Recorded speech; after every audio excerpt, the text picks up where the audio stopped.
يفقهوا قولي. الحمد لله وحده والصلاة والسلام على من لا نبي بعده وعلى آله وأصحابه الذين أوفوا عهده. أما بعد فأعوذ بالله من الشيطان الرجيم. بسم اللہ الرحمن الرحیم. لقد کان لکم فی رسول اللہ اسوۃ حسنہ. صدق اللہ العظیم. ان اللہ وملائکتہ یصلون علی النبی یا ایہا الذین آمنوا صلوا علیہ وسلموا تسلیما. محبت سے پیار سے پڑھی الصلاۃ والسلام علیکہ یا سیدی یا رسول اللہ وعلی آلکہ واصحابکہ یا سیدی یا حبیب اللہ. الصلاۃ والسلام علیکہ یا سیدی یا نبی اللہ وعلی آلکہ واصحابکہ یا سیدی یا نور اللہ. مولا صلی وسلم دائما ابدا علی حبیبک خیر الخلق کلہم. منزہ عن شریک فی محاسنہ فجوہر الحسن فیہ غیر منقسم. یا اکرم الخلق مالی من الوذ بہ سواک عند حلول الحادث العممی. ولن یدیک رسول اللہ جاہ کبھی اذا الکریم تجلی باسم منتقم. محمد تاج رسول اللہ قاطبۃ محمد صادق الاقوال والکلم. رب صلی وسلم دائما ابدا علی حبیبک خیر الخلق کلہم. اللہ تبارک و تعالی جل جلالہ وعظم والہ وعظم شانہ کی حمد و ثنا اور حضور سید المرسلین خاتم النبیین امام الانبیاء حضرت محمد مصطفیٰ احمد مجتبیٰ صلی اللہ تعالی علیہ وآلہ وبارک وسلم کے دربار گہربار میں ہدیہ درود و سلام بصد ادب و احترام عرض کرنے کے بعد، معزز محتشم حاضرین و سامعین، السلام علیکم ورحمۃ اللہ وبرکاتہ. اللہ تعالیٰ کے فضل و توفیق سے اور اس کے پیارے حبیب صلی اللہ تعالیٰ علیہ وآلہ وسلم کی نگاہ رحمت اور شفقت کے طفیل، شادی کے مقدس موقع پر محفل پاک میں آپ کو مجھے حاضری کی سعادت نصیب ہو رہی ہے. دعا کیجئے اللہ تبارک و تعالی اس مبارک موقع پر مجھے حق سچ بیان کرنے کی اور ہم سب کو سن سنا کے عقیدہ رکھ کے اس پہ عمل کرنے کی توفیق عطا فرمائے. محتشم سامعین، شادی کا موقع انسان کی زندگی میں خوشی کا ایک وقت ہوتا ہے. شروع میں یہ بات ذہن نشین کیجئے کہ زندگی مختلف پیریڈوں پر مشتمل ہوتی ہے. خاص طور پہ دو موقع مین ہیں، ایک خوشی کا موقع اور ایک فوت موت غم کا دکھ کا موقع. یہ دو موقع ایسے ہوتے ہیں کہ جن موقعوں پر اللہ تبارک و تعالی جل شانہ اپنے بندوں کو پرکھتا ہے، چیک کرتا ہے، آزمائش کرتا ہے، امتحان کرتا ہے. کن موقعوں پر کہ جب ڈھیر ساری خوشیاں میرے بندے کو مل رہی ہیں، کون سا بندہ ہے جو اس موقع پر مجھے یاد رکھتا ہے اور کون سا بندہ ہے جو اس موقع پر مجھے بھلا دیتا ہے. دوسرا موقع غم کا دکھ کا ہے. اس موقع پر بھی اللہ تبارک و تعالی جل شانہ اپنے بندوں کو پرکھتا ہے، چیک کرتا ہے، آزمائش کرتا ہے کہ کون سا بندہ ہے جو دکھ اور غم کے موقع پر مجھے یاد رکھتا ہے اور کون سا بندہ ہے جو دکھ اور غم کے موقع پر مجھے بھلا دیتا ہے۔ جیسے اللہ تبارک و تعالیٰ اپنے بندے کی پرکھ میں ہے، ایسے ہی شیطان اس موقع پر پورا زور لگاتا ہے، پوری طرح کوشش کرتا ہے۔ شیطان کی کوشش یہ ہوتی ہے کہ اس موقع پر، خوشی کے موقع پر، میں انسان کو اس کا رب بھلا دوں اور وہ اپنے رب کی معاذ اللہ نافرمانی کر لے۔ اور خوشی کے موقع پر جو کسی کو بھول جاتا ہے، خوشی کے موقع پر جن کو بھلا دیا جاتا ہے، یہ بات ذہن میں رکھنا، پھر غم کے موقع پر وہ کبھی ساتھ نہیں دیتے۔ خوشی کے موقع پر جن کو بندہ بھلا دیتا ہے، غم کے موقع پر پھر وہ لوگ ساتھ نہیں دیتے۔ اگر آپ کو سمجھ نہیں آئی تو میں معاشرتی ایک مثال سے آسان کر کے سمجھاؤں۔ جب خوشی کا موقع ہوتا ہے تو لوگ گھروں میں بیٹھ کر دعوت نامے لکھتے ہیں، ایک کارڈ چھپتے ہیں، وہ لکھ لکھ کر اپنی برادری، رشتہ دار، عزیز، اقربا، دوست، ان کو بھیجے جاتے ہیں۔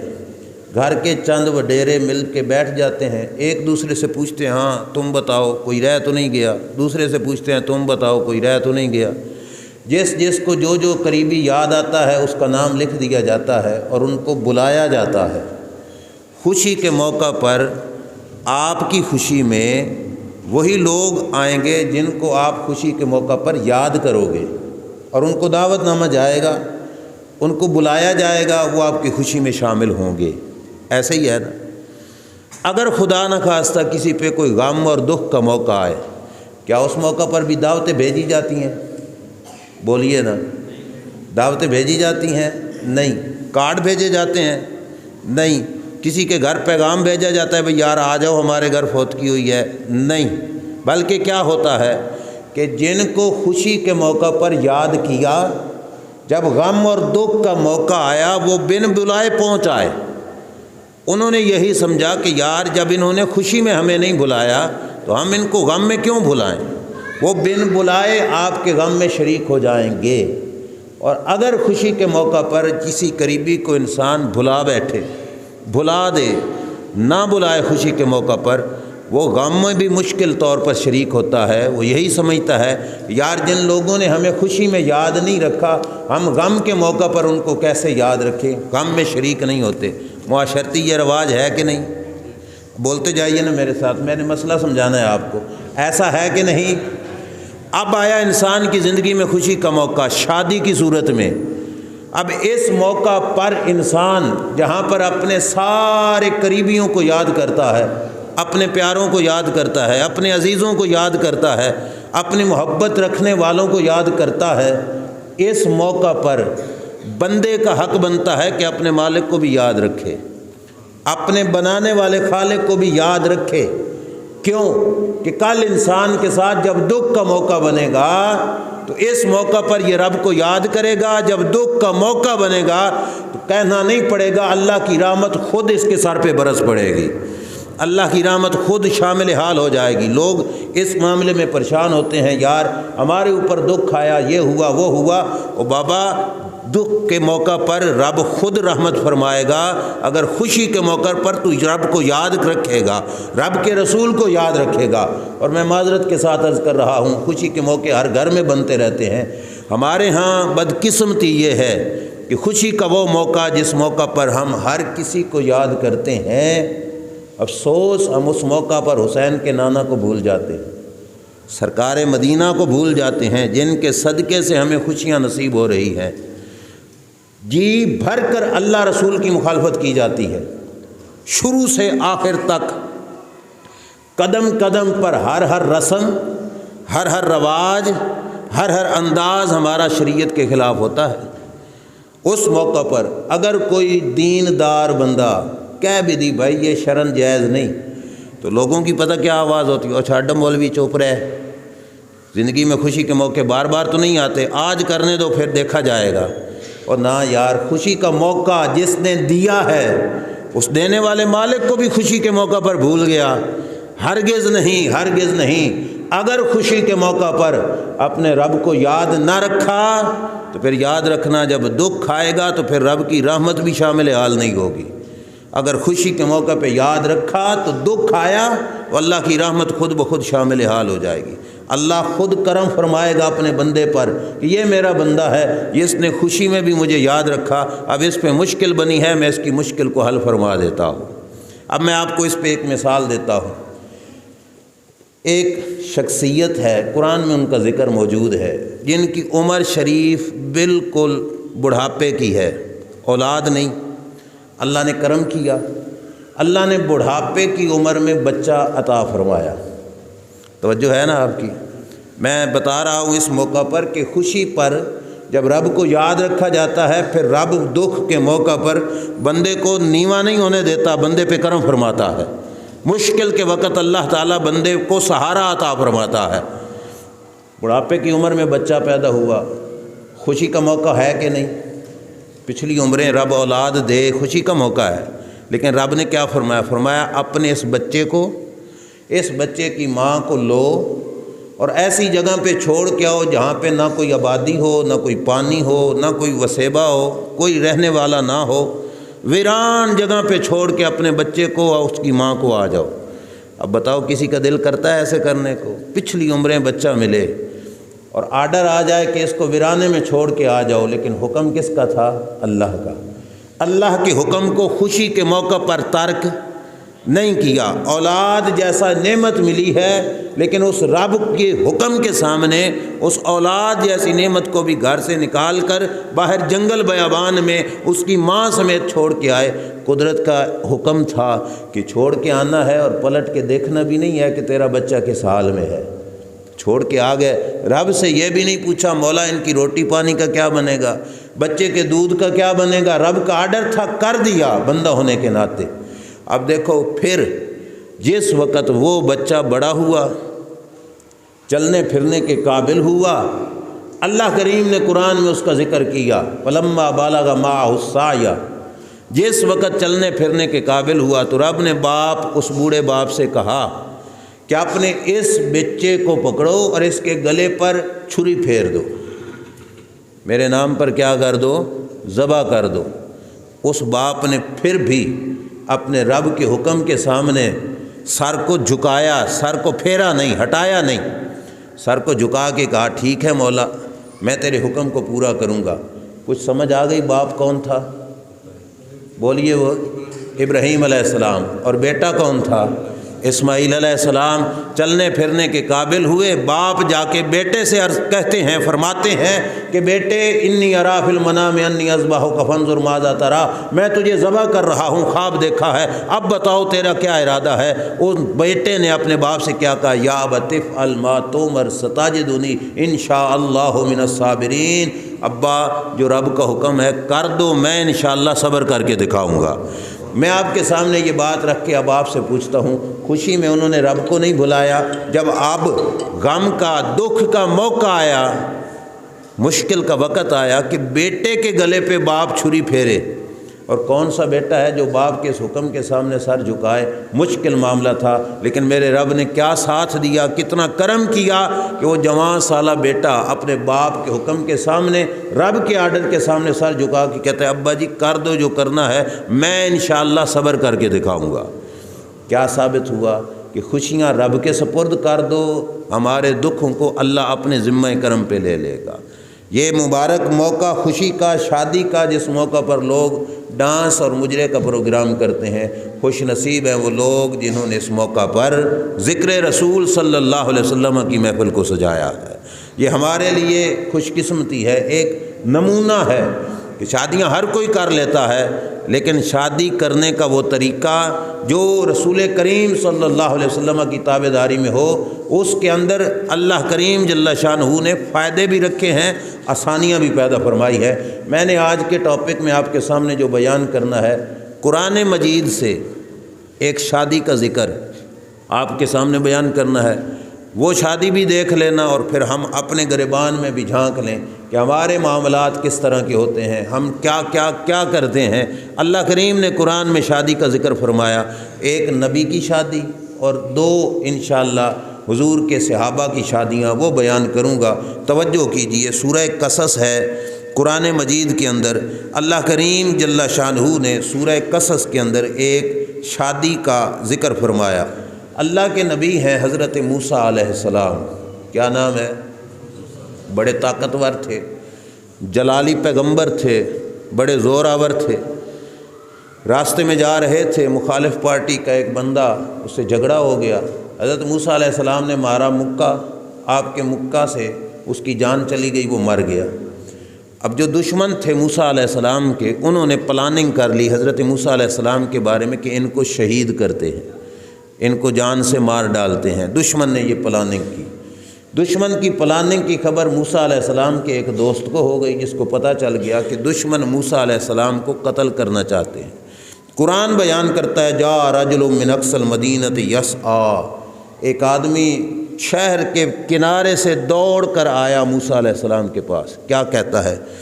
قال یا موسیٰ ان الملا یأتمرون بک لیقتلوک، اے موسیٰ ایک قوم ہے، پوری جماعت ہے، ایک گروہ ہے، جنہوں نے پلاننگ کر رہی ہے کہ وہ آپ کو قتل کرنا چاہتے ہیں، شہید کرنا چاہتے ہیں۔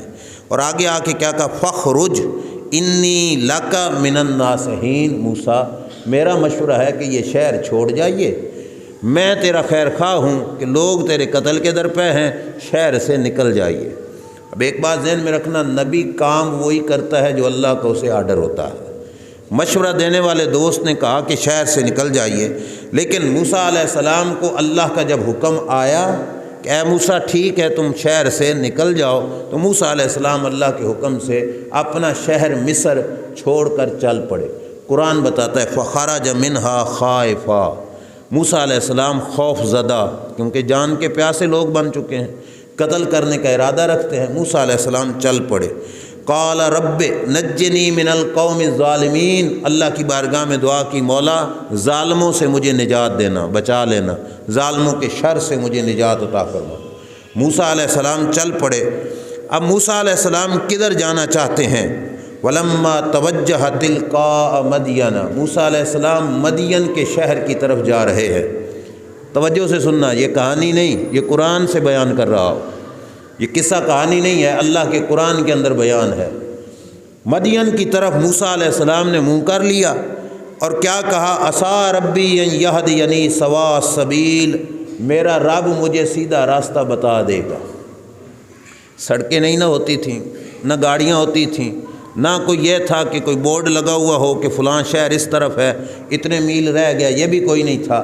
چلے، اللہ سے دعا کی اور دل میں امید رکھ لی کہ میرا مولا مجھے ہدایت دے گا اور راہ دکھائے گا اور میں اپنے شہر مدین میں پہنچ جاؤں گا۔ موسیٰ علیہ السلام چل پڑے۔ توجہ سے سننا، ولما ورد ما مدین، موسیٰ علیہ السلام مدین کے شہر میں پہنچے تو مدین کے علاقے کے باہر ایک کنواں تھا۔ اچھا پہلے یہ بھی سن لو، سفر کتنا تھا؟ مصر سے مدین کا سفر تھا 7 دن کا۔ کتنا؟ موسیٰ علیہ السلام گاڑی پہ نہیں گئے، نہ کوئی ٹرین لی، موسیٰ علیہ السلام پیدل جا رہے ہیں۔ اور مزے کی بات یہ ہے کہ سفر کا خرچ بھی موسیٰ علیہ السلام کے پاس کوئی نہیں تھا، اللہ کے حکم سے چل پڑے۔ 7 دن کا سفر موسیٰ علیہ السلام کر کے مدین شہر میں پہنچے تو باہر کنواں ہے، جس کنویں پر پانی ہے، پانی لوگ اپنے جانوروں کو پلا رہے ہیں۔ موسیٰ علیہ السلام پہنچے تو کیا دیکھا؟ وجد علیہ امۃ من الناس یسقون، لوگوں کا ایک گروہ ہے جو اپنے جانوروں کو پانی پلا رہے ہیں، اپنے جانوروں کو پانی پلا۔ بزرگ لوگوں کو پتہ ہوگا پرانے وقتوں میں لوگ کنووں سے پانی نکال کر نا اپنے مال ڈنگر جانور گائے بھینس وغیرہ کو پلایا کرتے تھے، لوگ اپنے جانوروں کو پانی پلا رہے ہیں۔ وَوَجَدَ مِن دُونِهِمْ امرأتین، موسیٰ علیہ السلام نے دیکھا کہ لوگوں کے جرمٹ سے ہٹ کر سائڈ پر 2 بیویاں کھڑی ہیں، 2 عورتیں کھڑی ہیں، اور عورتیں تزودان ہیں، ان کے پاس بھی جانور ہیں لیکن وہ اپنے جانوروں کو روک کے کھڑی ہیں، آگے نہیں لے کے جا رہی۔ موسیٰ علیہ السلام کو ان کی حالت دیکھ کے ترس آیا۔ موسیٰ علیہ السلام نے ان خواتین سے پوچھا ما خطبکما، او اللہ کی بندیوں تمہارا کیا معاملہ ہے، تم کیوں نہیں جانوروں کو پانی پلاتی؟ تو کیا کہنے لگیں؟ قالتا لا نسقی حتی یصدر الرعاء، کہتی ہیں ہم ہیں عورتیں، وہ ہیں مرد، غور کرنا، ہم ہیں عورتیں، وہ ہیں مرد، ہم سائڈ پہ کھڑی ہیں، جب وہ اپنے جانوروں کو پانی پلا لیں گے تب جا کے ہم اپنے جانوروں کو پانی پلائیں گی، ویسے ان کے ساتھ مل کر جانوروں کو پانی پلانا یہ ہماری غیرت کا تقاضا نہیں۔ مطلب مخلوط ہو جائے، اختلاط ہو جائے کہ مرد عورتیں مل کر وہاں پہ رہیں، فرمایا یہ ہم نہیں کرتی، لہٰذا ہم اس واسطے سائڈ پہ کھڑی ہیں، مرد چلے جائیں گے تب ہم جا کے اپنے جانوروں کو پانی پلائیں گے۔ سوال ہو سکتا تھا کہ اگر یہ معاملہ ہے تو پھر گھر سے آئی کیوں ہو جانوروں کو پانی پلانے کے لیے؟ تو اس کا جواب بھی قرآن میں موجود ہے۔ انہوں نے کہا ابونا شیخ کبیر، ہمارا ابا، ہمارے والد، ہمارے بابا جان بوڑھے ہو چکے ہیں، بہت بوڑھے ہو چکے ہیں، وہ کام کاج نہیں کر سکتے۔ ابا جان کے بزرگ ہونے کی وجہ سے اب ہم آئے ہیں جانوروں کو پانی پلانے کے لیے۔ سمجھ آ رہی ہے؟ غور سے سننا۔ آگے کیا کہا؟ فَسَقَىٰ لَهُمَا، موسیٰ علیہ السلام نے ان کی مدد۔ طریقہ یہ تھا کہ وہ چرواہے اپنے جانوروں کو پانی پلا کر کنویں کے منہ پر ایک پتھر دے کے چلے جاتے تھے، اور پھر اگلے دن وہ آتے اپنے جانوروں کو پانی پلا۔ یہ بچیاں جو کنویں سے باہر کوئی پانی گر چکا ہوتا وہ اپنے جانوروں کو پلاتی۔ وہ پتھر تھا بھاری، کئی بندے اس پتھر کو زور لگا کے اٹھاتے، تب پتھر کو کنویں کے منہ سے ہٹا لیتے تھے۔ وہ چلے گئے، موسیٰ علیہ السلام نے کی مدد۔ جس پتھر کو کئی بندے اٹھاتے تھے اکیلے موسیٰ علیہ السلام نے اٹھا کے اسے سائڈ پہ رکھ دیا۔ آپ کو شاید دھیان نہیں رہا، سفر کتنا کیا ہے؟ اور کچھ کھایا پیا بھی ہے؟ نہیں، کھایا پیا بھی کوئی نہیں، 7 دن کا سفر بھی ہے، اور پتھر وہ اٹھا رہے ہیں جس کو کئی بندے اٹھاتے ہیں۔ پتہ چلا یہ فقط ذاتی طاقت نہیں تھی، یہ رب کی عطا کردہ طاقت تھی۔ پتھر کو ہٹایا، بچیوں کو کہا آؤ اپنے جانوروں کو پانی پلاؤ، انہوں نے پانی پلایا اور وہ چلی گئیں۔ موسیٰ علیہ السلام تھکے ہوئے تھے، قرآن فرماتا ہے ثم تولیٰ الی الظل، سایہ دیکھا ادھر چلے گئے۔ فقال رب انی لما انزلت الی من خیر فقیر، اللہ کی بارگاہ میں عرض کیا مولا بھوک لگی ہے، کچھ مجھے کھلا پلا۔ کیا کہا؟ مولا مجھے بھوک لگی ہے، مجھے کچھ کھلا پلا۔ سائے میں لیٹ گئے، اللہ سے دعا کی کہ مولا مجھے بھوک لگی ہے، مجھے کچھ کھلا پلا۔ اے جملہ یاد رکھنا، بعد میں کام آئے گا اگلی بات میں۔ کیا کہا؟ مولا مجھے بھوک لگی ہے، مولا مجھے بھوک لگی ہے، مجھے کچھ کھلا پلا، مجھے ضرورت ہے۔ یہ کہہ کر اللہ کی بارگاہ میں دعا کر کے لیٹ گئے۔ پھر رب بندوبست کرنا چاہے، کہتے نہیں ہے کہ رب دے تو چھت پھاڑ کے بھی دے دیتا ہے۔ اللہ نے عطا کرنا ہو تو رب کے سامنے کوئی پابندیاں ہی نہیں، تو کوئی چیز رکاوٹ بھی نہیں ہے۔ رب دینا چاہے تو پتہ نہیں کہاں کہاں سے دے لیتا ہے۔ جس وقت موسیٰ علیہ السلام دعا کر کے لیٹے تو اچانک کیا دیکھا؟ فجاءت احداہما تمشی علی استحیاء، اور 2 بچیوں کو ان کے جانوروں کو پانی پلایا تھا نا، وہ چلی گئی تھیں۔ موسیٰ علیہ السلام لیٹ گئے، دعا کی مولا بھوک لگی ہے۔ اچانک دیکھا کہ ان 2 بچیوں میں سے ایک بچی یوں چہرے پہ کپڑا کر کے، چہرہ چھپا کے، چہرہ جھکا کے چل کے آ رہی ہے حیا کے ساتھ۔ موسیٰ علیہ السلام کے پاس آ کے کھڑی ہو گئی، آ کے کہتی کیا ہے؟ قالت ان ابی یدعوک، کہا او مسافر، او ہمارے جانوروں کو پانی پلانے والے، آؤ گھر میں تجھے ہمارا باپ بلاتا ہے، گھر میں تجھے ہمارا ابا، باپ، والد بلا رہے ہیں، آئیے گھر میں۔ کیوں بلایا؟ لیجزیک اجر ما سقیت لنا، تو نے کیا ہمارے ساتھ بھلا، ہمارے جانوروں کو پلایا پانی، ہمارے ابا جان چاہتے ہیں کہ تمہیں اس نیکی کا بدلہ عطا فرمائے۔ آپ کی توجہ ہے؟ موسیٰ علیہ السلام سے جب یہ کہا انہوں نے، اب تفسیریں بولتی ہیں کہ موسیٰ علیہ السلام نے آگے سے کہا بھائی چلی جاؤ واپس، ہم وہ لوگ نہیں جو کسی کے ساتھ نیکی کر کے اس کا بدلہ اس سے لیں، ہم نیکی کا بدلہ اپنے پروردگار سے لیا کرتے ہیں۔ بھوک لگی تھی کہ نہیں؟ اور بولیے، وہ جملہ یاد ہے نا؟ کیا کہا تھا؟ مولا مجھے بھوک لگی ہے، روٹی کے لیے، کچھ کھلانے پلانے کے لیے جب دعوت آئی تو کہا ہم آتے نہیں۔ کیوں؟ کہ ہم اپنی کی ہوئی نیکی کا بدلہ نہیں لیتے۔ لیکن قرآن بتاتا ہے موسیٰ علیہ السلام پھر بھی چل پڑے، اس بچی کے ساتھ موسیٰ علیہ السلام چل پڑے۔ سوال ہوتا ہے کہ جب بدلہ لینا نہیں تھا تو ساتھ جانے کی ضرورت کیا تھی؟ علماء مفسرین فرماتے ہیں وجہ یہ تھی کہ بدلہ لینے نہیں، ان بیویوں نے کیا کہا تھا، ہمارا باپ ہے بزرگ، بوڑھے بزرگ ہیں۔ مفسرین فرماتے ہیں موسیٰ علیہ السلام بدلہ لینے کے لیے نہیں، اس نیت سے گئے تھے چلو اس بزرگ کی زیارت ہی کر کے آتے ہیں، بزرگ کی زیارت کے لیے اللہ کے نبی چل پڑے۔ اب جو چلنے کا منظر ہے وہ بھی تفسیر کی کتابوں میں موجود ہے، میں آگے عرض کرتا ہوں۔ جب چلے تو راہ دکھانا کس نے تھا؟ بچی نے۔ موسیٰ علیہ السلام پیچھے پیچھے، بچی آگے آگے۔ ہوا چلی اور بچی کی پنڈلی سے کپڑا ہٹ گیا۔ پنڈلی سمجھ ہو نا، اس سے کپڑا چادر ہٹ گئی۔ موسیٰ علیہ السلام نے جب جو ہے یہ منظر دیکھا تو موسیٰ علیہ السلام نے بچی سے فرمایا بچی تو آگے نہ چل، تو چل پیچھے، تو چل پیچھے، اور کہا کہ کہیں سے مڑنا ہو تو منہ سے بھی نہیں بولنا، پیچھے سے کنکری اٹھا کے پھینک دینی ہے تاکہ مجھے پتہ چل جائے گا کہ ادھر کو مڑ جانا ہے۔ باتیں یاد رکھنا، کنکری پھینک دینی، گلی مڑنی ہو تو میں ادھر کو مڑ جاؤں گا، بولنا بھی نہیں اور چل بھی میرے پیچھے۔ موسیٰ علیہ السلام بچی کے ساتھ گھر گئے تو ایک بزرگ تشریف فرما ہے، ان بزرگوں نے گھر میں کھانا بنایا ہوا ہے۔ موسیٰ علیہ السلام پہنچے تو انہوں نے کھانا پیش کیا، انہوں نے کہا آئیے ہمارے ساتھ بیٹھ کے کھانا کھائیے۔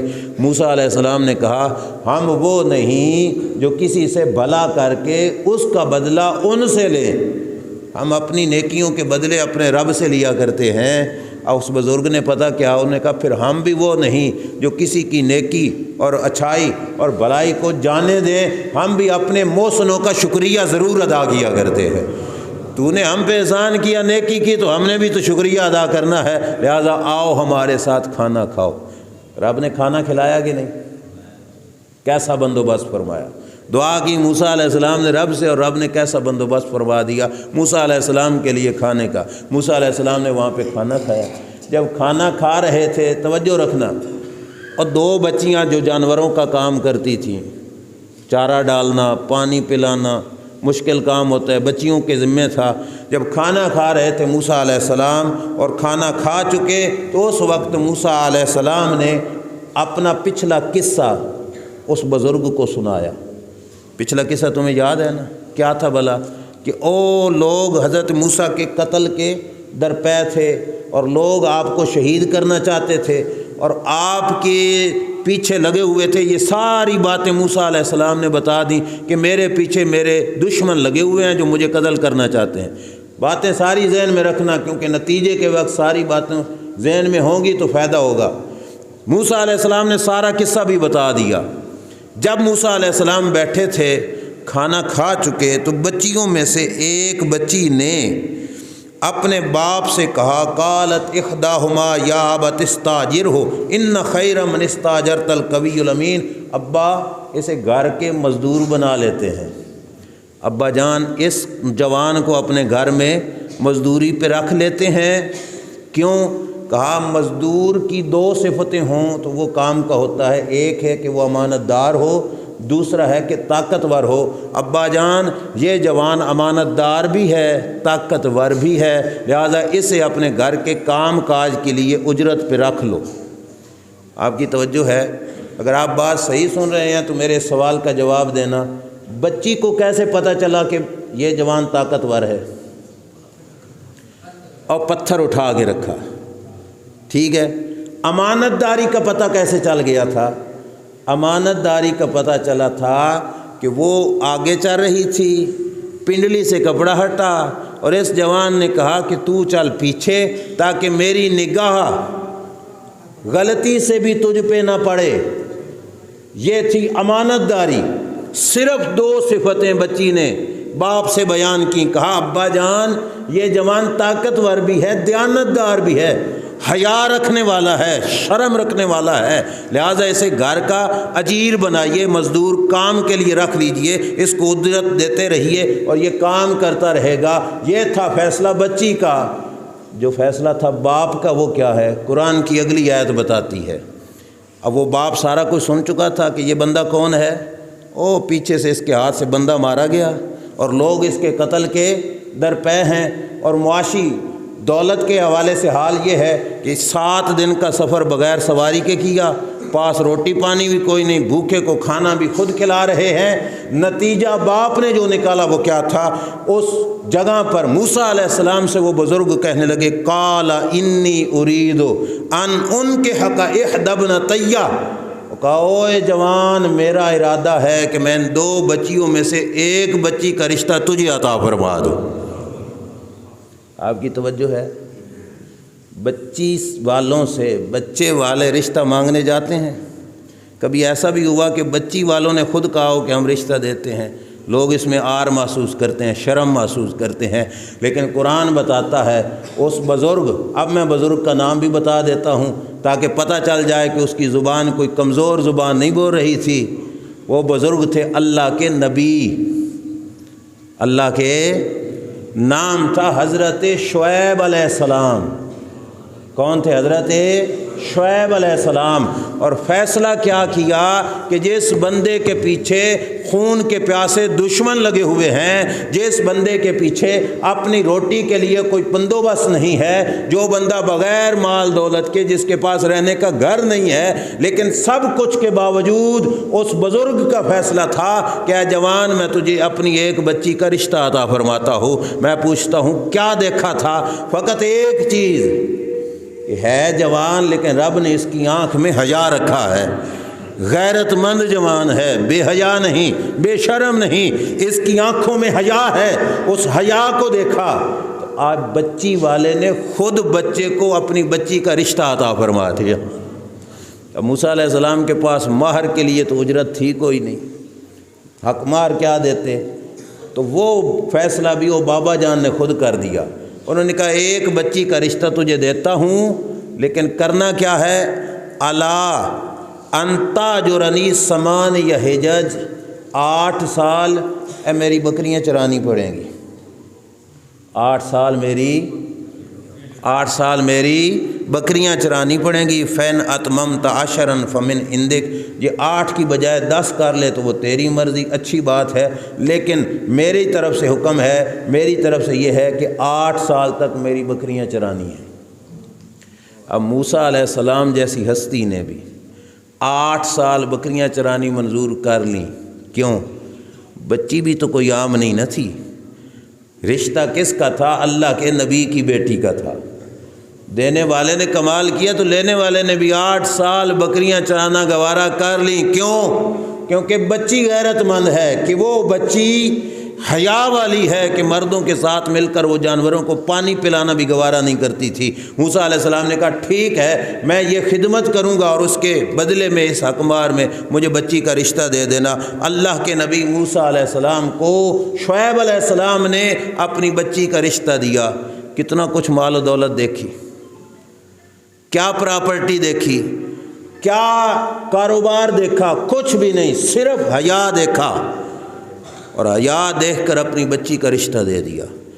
ہم دنیاوی معاملات میں، رشتوں کے معاملات میں، میں معذرت کے ساتھ عرض کرتا ہوں، مار اس وجہ سے کھاتے ہیں، ہم فقط دولت کو دیکھتے ہیں، اور یہ ذہن میں رکھنا دولت گھر نہیں بساتی، گھر کے بسانے کے لیے حیا اور غیرت کا ہونا ضروری ہے۔ کروڑوں کھربوں کا مالک ہو اور اگر آنکھ میں حیا نہ ہو تو ہماری بچی کو سکھ نہیں دے گا۔ اور اگر کٹیا جھونپڑی ڈال کے جھگی میں رہنے والا کوئی فقیر ہو اور آنکھوں میں حیا ہو، اس کے گھر میں جانے والی کو وہ سکون سے بھی رکھے گا، آرام سے بھی رکھے گا۔ یہ ہے سبق قرآن مجید کا۔ یہ اللہ کے نبی کی شادی ہوئی، شادی ہو گئی۔ حضرت موسیٰ علیہ السلام جس وقت مدت پوری کر چکے، فلما قضا موسیٰ الاجل، موسیٰ علیہ السلام اپنی مدت پوری کر لی، وسار بأہلہ، اپنی بیوی کو لے کے واپس مصر کی طرف چل پڑے۔ یوں سمجھو کہ آپ اپنے علاقے میں اپنی بیوی لے کے آ رہے ہیں، بیوی حاملہ تھیں، تکلیف محسوس کی، آنس من جانب الطور نارا، آگ کی ضرورت پڑی تو طور پہاڑ کی سائڈ پر یوں لگا کہ کوئی آگ ہے۔ موسیٰ علیہ السلام نے اپنی بیوی سے کہا، قال لأہلہ، بیوی سے کہا، امکثوا حت انی آنست نارا، امکثوا انی آنست نارا، یہاں پہ ٹھہرو، مجھے لگتا ہے وہاں پہ آگ ہے، میں آگ لے کے آتا ہوں تمہارے لیے کہ تم آگ کو تاپنا سیکنا، میں تمہارے لیے لے کے آتا ہوں۔ فلما اتاہا، موسیٰ علیہ السلام جب وہاں پہ پہنچے تو وہ آگ نہیں تھی، وہ نور تھا رب کا۔ موسیٰ علیہ السلام وہاں پہ پہنچے تو نودی من شاطئ الواد الایمن فی البقعۃ المبارکۃ من الشجرۃ ان یا موسیٰ انی انا اللہ رب العالمین۔ اس نور سے آواز آئی، او موسیٰ کہاں جا رہے ہو؟ میں ہی تیرا پروردگار ہوں، میں ہی تیرا پروردگار ہوں۔ وَأَنْ أَلْقِ عَصَاكَ، موسیٰ ہاتھ والا ڈنڈا نیچے پھینکنا، دیکھ تجھے شانیں کتنی دے دی ہیں۔ موسیٰ علیہ السلام نے ڈنڈا پھینکا تو وہ بن گیا سانپ۔ موسیٰ علیہ السلام واپس مڑے تو اللہ تعالیٰ نے فرمایا نہ موسیٰ ڈرنے کی کوئی ضرورت نہیں، اِنَّكَ مِنَ الْآمِنِينَ، تجھے کوئی خطرہ نہیں، پکڑ لے دوبارہ۔ اُسْلُكْ يَدَكَ فِي جَيْبِكَ، موسیٰ دوبارہ ہاتھ بلا اپنے بغل میں ڈال۔ موسیٰ علیہ السلام نے یہاں ہاتھ ڈالا، تخرج بیضاء من غیر سوء، باہر نکالا تو ہاتھ سورج کی طرح چمکنے لگ گیا۔ گئے تھے کہ سال میں، پلٹے تو رب نے یہ شان عطا فرمائی، اللہ کریم جل شانہ نے یہ شان عطا فرمائی اور فرمایا چل موسیٰ اب جا کے فرعون کو تبلیغ کرو۔ علامہ اقبال کی روح تڑپی، انہوں نے کہا شعیب اگر کوئی آئے میسر تو شبانی سے کلیمی بس 2 قدم ہے۔ کیا مطلب؟ کہا شعیب علیہ السلام جیسا کوئی مرد حق کسی کو نصیب ہو جائے تو بکریاں چرانے سے رب تک پہنچنا 2 قدم کا فاصلہ ہوتا ہے۔ اور مدین میں بکریاں چرا رہے تھے، واپس پلٹے تو راستے میں رب سے ملاقات فرما رہے ہیں۔ کہا شعیب اگر کوئی آئے میسر تو شبانی سے کلیمی بس 2 قدم ہے۔ موسیٰ علیہ السلام واپس پلٹے۔ اب بتاؤ موسیٰ علیہ السلام نے زندگی کامیاب گزاری کہ ناکام؟ بولیے۔ جو ناکام سوچے گا وہ اپنا ایمان برباد کرے گا۔ موسیٰ علیہ السلام کی زوجہ محترمہ نے زندگی کامیاب گزاری کہ ناکام گزاری؟ کامیاب گزاری۔ یہ بات ذہن نشین فرما لینا، شادیاں کچھ خرچے نہیں مانگتی، اور دولتیں پر نظر رکھ کر مت نکاح اور شادیاں کرنا۔ اللہ ہر بچی کو اور بچے کو شرم حیا عطا فرمائے۔ میں ایک اور عظیم شادی، جس خاتون کے بطن اطہر سے کائنات میں وہ شہزادے آئے جن شہزادوں کو میرے نبی نے جنتی جوانوں کا سردار فرمایا، سیدہ طیبہ طاہرہ حضرت فاطمہ الزہراء رضی اللہ تعالیٰ عنہا کی شادی مولا مرتضیٰ شیر خدا حضرت علی کرم اللہ وجہ الکریم کے ساتھ جس وقت ہوئی، کتنی پراپرٹی تھی مولا علی کے پاس، کوئی ثابت کرے کتنی دولت تھی، کتنی جائیداد تھی مولا علی کے پاس۔ مولا علی تو بچپن سے لے کے اس وقت تک سرکار کے گھر میں رہے، پلتے حضور کے گھر میں رہے۔ میرے نبی نے کونین کی شہزادی کا رشتہ مولا علی کو دیا۔ جب ضرورت حکمار کی پیش آئی تو سرکار نے فرمایا علی گھر میں کچھ ہے؟ تو مولا علی نے عرض کیا حضور ایک ہے گھوڑا اور ایک ہے لوہے کا چولا اور زرہ جس کو کہتے ہیں۔ یا رسول اللہ 2 ہی چیزیں ہیں، ٹوٹل پراپرٹی شیر خدا کی۔ توجہ ہے آپ؟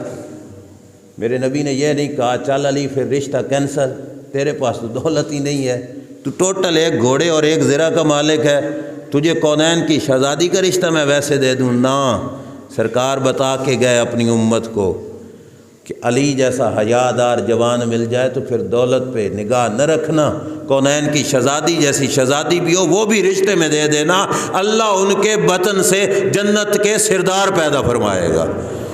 میرے نبی علیہ السلام نے نہ نہیں کی، بلکہ کیا فرمایا؟ فرمایا علی سواری کی ضرورت ہوتی ہے، لوہے کی زرہ لے آؤ، اس کو بیچ کے آؤ، جو مال ملے اس مال سے اپنی بچی میری بچی کو حق مار بھی دو، اور اس حق مار کے ساتھ ساتھ میری بچی کے جہیز کا بھی انتظام کر دو۔ توجہ ہے آپ کی؟ اب شہزادہ مولا مرتضیٰ اپنی زرہ لے کر شادی سے کچھ پہلے بازار میں بیچنے کے لیے گئے، بازار میں بیچنے کے لیے گئے۔ مزے کی بات یہ ہے کہ علی جیسی ہستی کو زرہ کے بیچنے کے وقت جو خریدار ملا وہ کون تھا؟ عثمان غنی جیسا۔ حضرت علی المرتضیٰ رضی اللہ تعالیٰ عنہ بیچنے چلے ہیں، حضرت عثمان ملے، علی کہاں جاتے ہو؟ کہا شادی ہے یار اور یہ زرہ بیچنی ہے جسے حق مار کا بندوبست کرنا ہے۔ اور کہا کسے بیچو گے؟ کہا جو خریدار ملا۔ تو حضرت عثمان نے کہا پھر علی مجھے دے دو نا، میں خرید لیتا ہوں۔ آپ کو پتہ ہے اوکھے ویلے جب کوئی بندہ کوئی شے بیچ رہا ہو نا تو لوگ غلط فائدہ اٹھاتے ہیں سستے سے ریٹ ڈاؤن کر کے، لیکن مجال ہے حضرت عثمان نے ریٹ ڈاؤن کیا ہو، جو ریٹ تھا اس سے بڑھ کر مولا علی کی خدمت میں روپیے پیش کر دیے۔ حضرت علی نے اپنی جولی میں دامن میں وہ روپے وہ دینار یا درہم وہ لیے اور واپس پلٹے۔ جس وقت واپس پلٹے تو حضرت عثمان نے بلا کے کہا علی زرہ میری ہو گئی، پیسے تیرے ہو گئے؟ کہا ہاں۔ کہا ٹھیک ہے، روپے بھی لے جاؤ اور یہ زرہ عثمان کی طرف سے تحفے میں لے کے جاؤ، زرہ میری ہوگی، علی پہن کے جہاد کرے گا، اللہ ثواب عثمان کو عطا فرمائے۔ میرے نبی علیہ الصلوۃ والسلام نے وہ زرہ کے پیسے جو حضرت علی لے کے مسجد میں پہنچے، اب یہ بات بھی میں ذمہ داری سے عرض کر رہا ہوں، توجہ فرمانا۔ میرے نبی علیہ السلام مسجد میں تشریف فرمائے، حضرت علی نے وہ ساری دولت سامنے رکھ دی، سرکار اس دولت میں یوں ہاتھ مار رہے ہیں اور سرکار نے فرمایا علی کون خریدار ملا؟ کہا عثمان۔ کہا کتنے میں بیچی؟ اتنے میں یا رسول اللہ، لیکن زرہ بھی انہوں نے واپس دے دی۔ میرے نبی علیہ السلام نے فرمایا اگلے کام بعد میں کریں گے، چلو سارے ہاتھ اٹھاؤ، پہلے عثمان کے حق میں دعا کرتے ہیں۔ سرکار نے حضرت عثمان کے حق میں دعا فرما دی۔ اب پیسوں سے جو جہیز کا سامان خریدنا تھا، میرے نبی علیہ السلام نے فرمایا بلاؤ ابو بکر صدیق کو، اور کہا فرمایا ابو بکر جاؤ میری بچی کے جہیز کا سامان خرید کے لے آؤ۔ میں جس مقصد کے لیے بات سنا رہا ہوں، میرے نبی علیہ السلام نے اپنی بچی کا رشتہ علی پاک سے کر کے دیا، اور نکاح کے وقت بچی والے عموماً شرطیں کچھ لکھاتے ہیں۔ اے قاری صاحب کو پتہ ہوگا نکاح رجسٹر پہ بھی لکھا ہوا ہوتا ہے کہ دلہن کی طرف سے دلہا پر کچھ شرائط ہوں تو وہ لکھائی جاتی ہیں، ہے نا ایسے جی؟ لوگ پھر پتہ کیا ہے، دنیاوی ماحول ہے، لوگ کہتے ہیں جی لکھو اگر طلاق دی تو 2 لاکھ دینا پڑے گا، اگر طلاق دی تو یہ کرنا۔ او اللہ کے بندو، ابھی پہلا دن ہے اور نگاہیں طلاق پہ کیوں پہنچ گئیں؟ اور خوف خدا کر کے لکھاؤ تو وہ کچھ لکھاؤ جو مولا علی سے میرے نبی نے لکھوایا تھا۔ کامیاب زندگی علی نے گزاری کہ نہیں گزاری؟ میرے نبی نے علی سے لکھایا تھا۔ سرکار نے فرمایا علی نکاح ہو رہا ہے میری بچی کا، اور اس نکاح میں میری شرط ہے، سید الانبیاء کی شرط سننی ہے۔ میرے نبی نے حضرت زہرا کی شادی پر مولا علی پہ شرط کیا رکھی کہ علی کس شرط پر تجھے یہ رشتہ کر کے دیتا ہوں؟ میرے نبی علیہ السلام نے شرط لکھائی، شیخ عبدالحق محدث دہلوی کی کتاب میں موجود ہے۔ سرکار نے فرمایا علی گھر کے کام میری بچی کرے گی، گھر کے دروازے سے باہر میری بچی قدم نہیں رکھے گی، باہر کے کام علی تجھے کرنے پڑیں گے، کیونکہ یہ جنتی جوانوں کی سردار بی بی ہے، یہ غیرت شرم حیا کی شہنشاہ بی بی ہے۔ فرمایا میری بچی گھر سے باہر نہیں قدم رکھے گی علی، باہر کے کام تجھے کرنے پڑیں گے۔ علامہ اقبال نے نصیحت کی، اس نے کہا اگر پندے ز درویش پذیری، گر ہزار عالم بمیرت تو نمیری، بطول باش پنہاں شو ازیں دیر کہ در آغوش شبیر بگیری۔ علامہ اقبال نے کہا میری نصیحت مانتے ہو نا تو یہ نصیحت ہے، اپنی بچی کو حسین کی اماں کے نقش قدم پہ چلاؤ رضی اللہ تعالی عنہا۔ کیوں؟ کہا ان کے نقش قدم پہ ہماری بچی چلے گی تو اللہ گود میں کوئی حسین جیسا بچہ ہی عطا فرمائے گا۔ یہ ہے شادی مولا مرتضیٰ شیر خدا رضی اللہ تعالی عنہ کی۔ یہ شادی پر کتنا کچھ خرچہ ہوا، کتنی بڑی بڑی دولتیں خرچ کرنی پڑیں۔ اور یہ مسئلہ بھی سن لینا، بچی کی شادی خرچہ کوئی نہیں مانگتی، ہماری رسمیں ہمیں خرچے کی طرف لے کے جاتی ہیں۔ بچی کی شادی خرچہ نہیں مانگتی، بچی کی شادی الٹا دلہے سے حق مہر لیتی ہے۔ بچی کی شادی دلہے سے حق مہر لیتی ہے، اور بچے کی شادی کے 2 خرچے ہیں، ایک حق مہر اور دوسرا ہے ولیمہ۔ کیا ہیں؟ حق مہر اور ولیمہ، بس۔ اور ولیمہ بھی کوئی ضروری نہیں کہ کوئی 35 30 40 ڈشوں پہ مشتمل ہو، نہ کوئی ضروری نہیں۔ اور خبردار اس نیت سے اگر ولیمے کی ڈشیں زیادہ کیں کہ میرا نام بنے، میرے نبی علیہ السلام نے فرمایا اس ولیمے کی دعوت پہ نہ جانا جس ولیمے والے کا مقصد یہ ہو کہ ولیمے میں میرا نام بنے گا۔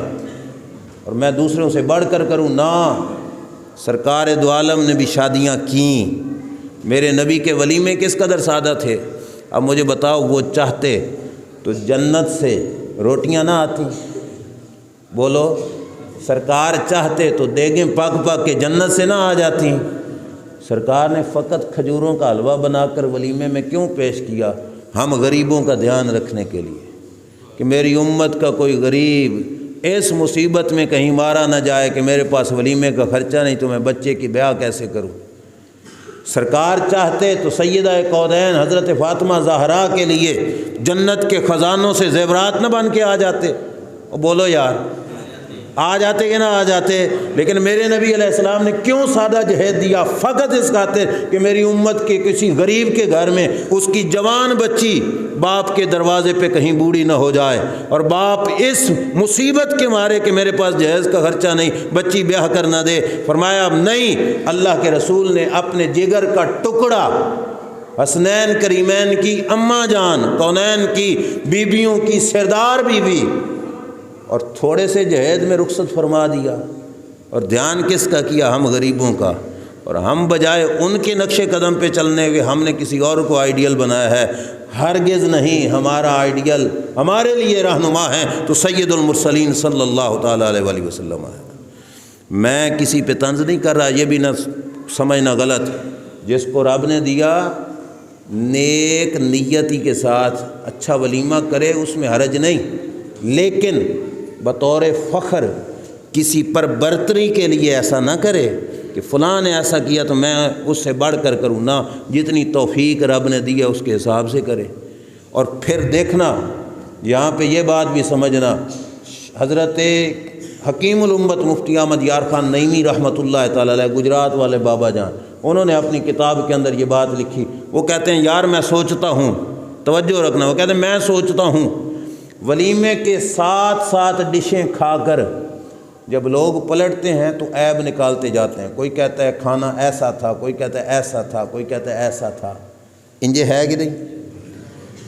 لیکن مفتی صاحب فرماتے ہیں بڑا حیران ہوں، بابے فرید کے لنگر کی دال بھی کھا کر شکوہ نہیں کرتے جاتا، شکر کرتے ہوئے جاتا ہے، اور لمبی لائن میں کھڑے ہو کے لنگر لیا اور ملا کتنا؟ آدھی سی روٹی، آدھی بابے نے وہاں پہ کھائی، آدھی بیگ میں رکھ کے لے آیا، محلے میں آ کے بانٹی، پھر بھی کیا کہا؟ شکر ہے مولا، اتنا لنگر بھی ملا۔ مفتی صاحب فرماتے ہیں میں ساری زندگی سوچتا رہا آخر وجہ کیا ہے؟ وہاں ولیمے کی 7 ڈشیں کھا کے بھی شکوے، اور فقیروں کے دربار کی دال پی کر بھی شکر، تو کیا وجہ ہے؟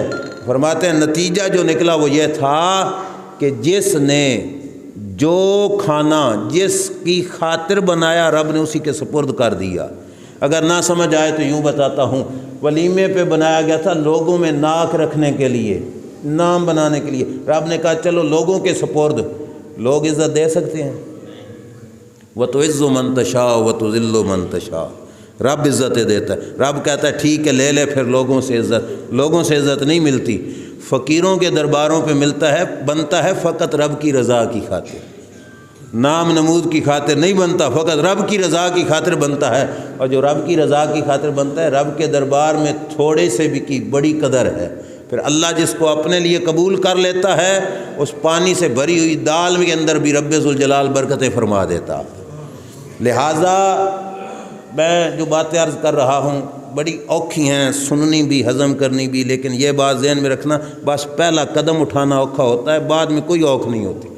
برادری باتیں کریں گی، رشتہ دار کریں گے، دوست احباب کریں گے، لیکن کتنی دیر کریں گے؟ جب اس شرعی طریقے سے کی گئی شادی کا حسن دیکھیں گے بات ان کو سمجھ لگ جائے گی۔ میں مسجد میں بیٹھا ہوں، ساری تقریر نہیں سنی نا تو یہ بات غور سے سن لینا، قرآن میرے سامنے پڑا ہے، باوضو بیٹھا ہوں اور سچی بات بتا رہا ہوں۔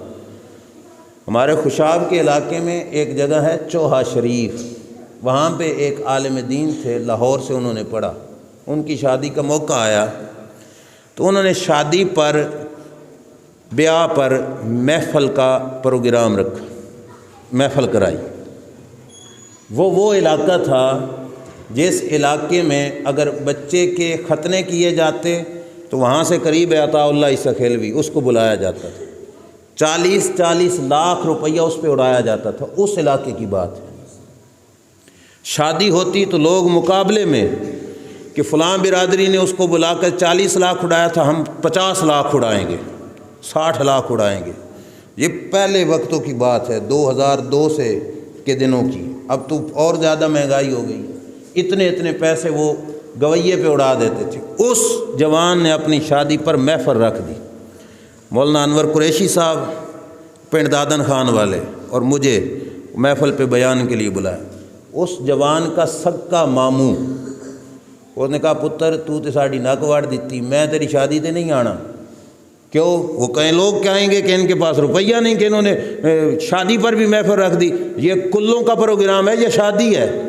مطلب لوگوں کی سوچ یہ ہے کہ محفل کلوں پہ کرنی ہے، شادی پہ نہیں۔ اللہ کے بندے، خوشی بھی تو رب نے دی ہے، اپنی خوشیاں اس کے نام کرو۔ تو اس نے کہا یہ کوئی کل ہے، یہ تو شادی ہے، تم نے کیوں محفل رکھی؟ میں نے نہیں آنا تیری شادی پہ۔ میں اللہ کی قسم اٹھا کے کہتا ہوں، اس جوان نے اپنے ماموں سے کہا ماما نہیں آنا تو بے شک نہ آ، میں تیرا بھانجا بعد میں ہوں، رسول اللہ کا امتی پہلے ہوں۔ تیرا بھانجا بعد میں ہوں، میں اللہ کے رسول کا امتی پہلے ہوں، میں تیری خاطر رسول اللہ سے بے وفائی نہیں کر سکتا، لہٰذا نہیں آنا تو بے شک نہ آ۔ ماما اس کی شادی پہ نہیں آیا، میں ادھر ہی تھا۔ اس نے کھڑے ہو کر برسر عام اعلان بھی کیا، اس نے کہا بھائی ہم نے کسی سے کوئی باجیاں شادیاں نہیں لینی اور نہ کوئی ہمیں تنگ کرے، جو کچھ لے کے آئے ہو وہ اللہ کی راہ میں ہی دے دو، یہ بھی اس نے کہا۔ اور صرف اس شادی پر اس نے جو روٹی دی صرف چاول تھے، چاول پلاؤ بنا ہوا تھا۔ میں خود تھا جس وقت لوگ کھا کے نکلے۔ صحیح بات ہے، لوگوں کی زبان پر اس شادی کے پروگرام کی تعریفیں ہو رہی تھی۔ کچھ وقت گزرا، اسی میرے دوست نے مجھ سے کہا کہ ایک محفل کا وقت لینا ہے اور محفل ہے شادی کی، فلاں جگہ پہ جانا ہے۔ میں نے پوچھا کہاں پر؟ اے بات زیادہ اہم ہے یہ سننا۔ میں نے کہا کہاں پر؟ اس نے کہا میرے ماموں کے بیٹے کی شادی ہے، میرے ماموں کے بیٹے کی شادی۔ میں نے کہا کون سا ماموں؟ مذاق میں۔ اس نے کہا وہی ماموں جڑا میری شادی تے نہیں سی آیا۔ اس وجہ سے کہ ایسی شادی کیوں کی ہے؟ کہتے ہیں آج اس کے بچے کی شادی ہے، تو اس نے کہا پتر جیسے اپنی کی ہے ویسے میرے بچے کی شادی کر دے۔ پیر اٹھانا مشکل ہوتا ہے، پیچھے مدد رب کی ہو تو اللہ تبارک و تعالیٰ رنگ لگا دیتا ہے۔ لہٰذا گھبرانے کی ضرورت نہیں کہ معاشرہ کیا کہے گا، معاشرے کی باتوں میں نہ آنا۔ سید الانبیاء کا دست کرم بہت بڑا ہے، وہ سنبھالنے پہ آئیں تو زمانہ چھوڑ بھی دے تو سرکار سنبھال لیتے ہیں۔ میں آخری بات، چونکہ وقت ہو چکا ہے لیکن بڑی ضروری سمجھتا ہوں، آپ کے قریب بابا جی منظور شاہ صاحب رحمۃ اللہ تعالیٰ علیہ، ان کا ایک مرید تھا۔ یہ بات بھی اسی دوست کی وساطت سے میرے تک پہنچی، شاید آپ میں سے بھی کسی کو پتہ ہو۔ ان کا ایک مرید تھا، جوانی کے عالم نے اس نے بیعت کی۔ بابا جی کا طریقہ کار تھا نصیحت کرتے کہ پتر داڑھی رکھ لے۔ اس نے بابا جی کہنے پر سنت رسول اپنے چہرے پہ سجا لی۔ توجہ کرنا، اس جوان کی منگنی ہوئی تھی اپنے چاچے کے گھر میں۔ چاچے نے کہا تو نے جوانی میں یہ داڑھی کیوں رکھ لی ہے؟ انہوں نے کہا بس مجھے میرے مرشد نے کہا تھا میں نے رکھ لی ہے۔ چاچے نے کہا پتر داڑھی کٹا دے، یہ تیری عمر نہیں داڑھی رکھنے کی۔ اس نے کہا نہ یہ نہیں ہو سکتا کہ اب میں داڑھی کٹا دوں۔ توجہ ہے؟ چاچے نے کہا اگر تو داڑھی نہیں کٹائے گا تو میں بچی کا رشتہ توڑ دوں گا۔ منگنی ہوئی تھی نا، تو منگنی بھائی توڑ دوں گا۔ اب چاچے کے گھر سے منگنی ٹوٹے تو آ جا بول چا رشتہ داری ختم ہو جانی تھی۔ اب باپ بھی جوش میں آ گیا، اس نے بھی اپنے بیٹے سے کہا پتر کیڑی عمر ہے داڑھی رکھن دی، کٹاؤ داڑھی، چاچا رشتہ نہیں دے گا۔ اس نے کہا ابا بے شک نہ دے، لیکن جو سنت سجا چکا ہوں وہ کسی قیمت پہ کٹا نہیں سکتا۔ اچھا وہ ڈٹ گیا۔ اس نے کہا پتر میں تجھے گھر سے نکال دوں گا، بھگا دوں گا اگر تو داڑھی نہیں کٹائے گا۔ اور سلطان باہو کہتے ہیں نا تاڑی مار اڈانا باہو وسیع آپ پہ ہی اڈن ہارے ہو۔ اور جوان نے کہا بابا گھر سے بھگانے کی کیا ضرورت ہے، میں آپ ہی ٹور وینا۔ توجہ فرمائیں، گھر سے نکل پڑا، کوئی بیگ شیگ لیا، یہ ذہن بنا کر کے کسی اور دور کے شہر میں جا کے کوئی نوکری شوکری کروں گا۔ چاچے نے رشتہ توڑ دیا، باپ نے گھر سے نکال دیا، یہیں سے کہیں ٹرین پہ بیٹھا کراچی کے لیے، کراچی چلا گیا کہ وہاں پہ جا کے ہوٹلوں پہ کام کر کے اپنی روٹی پانی کا بندوبست کر لوں گا، کوئی مسئلہ نہیں۔ توجہ کرنا، وہاں پہ پہنچا، رات کے کوئی 3-4 کا ٹائم تھا، اسٹیشن ریلوے اسٹیشن پہ اترا تو کہا چلو صبح تک ریلوے کے اسٹیشن کی مسجد ہے، وہاں پہ تھوڑا ٹھہر جاتا ہوں، آرام کر لیتا ہوں، صبح کہیں سے کوئی کام تلاش کروں گا جو مل گیا۔ مسجد میں جاتا ہے تو اس سے پہلے ایک بزرگ مسجد میں موجود ہے۔ جب یہ مسجد میں پہنچا تو اس نے اٹھ کر اسے سلام کیا، ساتھ اس کا نام بھی لیا، سلام کیا، ساتھ اس کا نام بھی لیا۔ اس نے حیران ہو کے کہا کہ میں ادھر کا، تو ادھر کا، کراچی میں تو مجھے کیسے جانتا ہے؟ میرا نام تجھے کس نے بتایا ہے؟ اس بزرگ نے کہا جس کی خاطر تو گھر چھوڑ کے آیا ہے اسی نے مجھے تیرا نام بھی بتایا ہے۔ اب اس نے کہا بابا صحیح بتا کہ اندر کی بات کیا ہے، توجہ کرنا۔ اس بزرگ نے کہا وجہ یہ ہے کہ میریاں بچیاں تھیں جوان، اور جوان بچیوں کے رشتے کے معاملے میں بڑا پریشان تھا۔ کسی نے وظیفہ یہ بتلایا تھا کہ صبح تہجد کے وقت اٹھ کر تہجد پڑھ کے رب سے دعا کرو، اللہ بچیوں کے رشتے کا بندوبست کر دے گا۔ وہ کہتا ہے میں روزانہ تہجد کے وقت اٹھ کر مسجد میں آ کر نفل پڑھ کے دعائیں کرتا کہ اللہ میری بچیوں کے رشتے کا بندوبست کر دے۔ کل میں یہیں پہ تہجد پڑھ کے لیٹ گیا، سو گیا، جب میری آنکھ لگی تو حسنین کے نانا میرے خواب میں آئے صلی اللہ علیہ وسلم۔ میرے آقا صلی اللہ علیہ وسلم تشریف لائے، سرکار نے فرمایا او جوان تو بچیوں کے رشتے میں پریشان ہے، کل یہاں پہ آنا، ایس ٹائم پہ ایس نام کا ایک بندہ مسجد میں آئے گا، میرا حکم ہے اپنی بچی کا رشتہ اس سے کر کے دے دے۔ اپنی بچی کا رشتہ اس سے کر کے، چاچے نے بھی چھوڑ دیا، باپ نے بھی چھوڑ دیا، لیکن رحمت کائنات نے سنبھال لیا۔ یہ ان دنوں کی بات ہے، کوئی بہت ہی دور کی بات نہیں ہے۔ لہٰذا خوشی کبھی بھی اپنے رب سے غافل ہو کے نہ گزارنا، اپنی خوشی میں رب کو ضرور یاد رکھنا۔ اور بڑی بدبختی کی بات ہے کہ خوشی کے جس موقع پر ہم کمی کو بھی ناراض نہیں کرتے۔ لفظ کمی مجھے پسند نہیں کہ میں کسی کے لیے بولوں، صرف بات کو سمجھانے کے لیے بول رہا ہوں، کیونکہ سرکار نے جو ہمیں دین دیا نا اس میں کوئی کمی نہیں تھی، کوئی وڈیرا نہیں، سب کو سرکار نے ایک ہی صف میں کھڑا فرمایا۔ لیکن یہ ہے کہ جس کو لوگ ہلکا سمجھتے ہیں، ہم شادی کے موقع پر اسے بھی راضی کر کے بھیجتے ہیں، ایسا ہے کہ نہیں؟ دیکھ بکانے کے 2 کی بجائے 4 مانگے تو لوگ کہتے ہیں چل یار دے دو، آج کسی کو ناراض نہیں کرنا، ایسے ہے کہ نہیں؟ ذرا دل پہ ہاتھ رکھ کے سوچنا، جس خوشی پر ہم اپنے محلے کے کمی کو ناراض نہیں کرتے، حسین کے بابا کو ناراض کر دیتے ہیں۔ ہم کس منہ سے کہیں گے کہ ہم امتی ہیں رسول اللہ صلی اللہ علیہ وسلم؟ ہم کسی ہلکے سے ہلکے بندے کو بھی ناراض نہیں کرتے، چل یار خوشی کا موقع ہے، اور رشتہ دار ناراض ہونا اور غلطی بھی ان کی ہو تو برادری کیا مشورہ دے، یار تواڈے گھر خوشی تسی جا کے منت کر لو، ایسے ہی ہے نا۔ اور لوگ چلے بھی جاتے ہیں چلو کر لیں تاکہ وہ راضی ہو کے آ جائیں۔ یار اپنے رسے ہوئوں کو منا رہے ہو، ناراضوں کو منا رہے ہو، اور حسین کا نانا جو راضی ہے اس کو ناراض کر رہے ہو۔ میں ہاتھ جوڑ کے کہتا ہوں اپنی خوشیاں اللہ کے رسول کے سپرد کر دو، اور پھر دیکھنا کہ دکھ کے موقع پر رب سنبھالتا کیسے ہے، اللہ کرم کیسے فرماتا ہے۔ یہ اولاد کے دنیا پہ آنے کا ایک پہلا وقت ہوتا ہے، ایک شادی، اور اگر ہمارا یہ وقت اللہ کی نافرمانی میں گزرا تو ہماری اولاد پھر ہمارے ساتھ کیا کرے گی۔ اس واسطے اس موقع پر قطعاً کوئی بھی غیر شرعی کام، کوئی بھی غیر شرعی حرکت نہ کرنا، گریز کرنا۔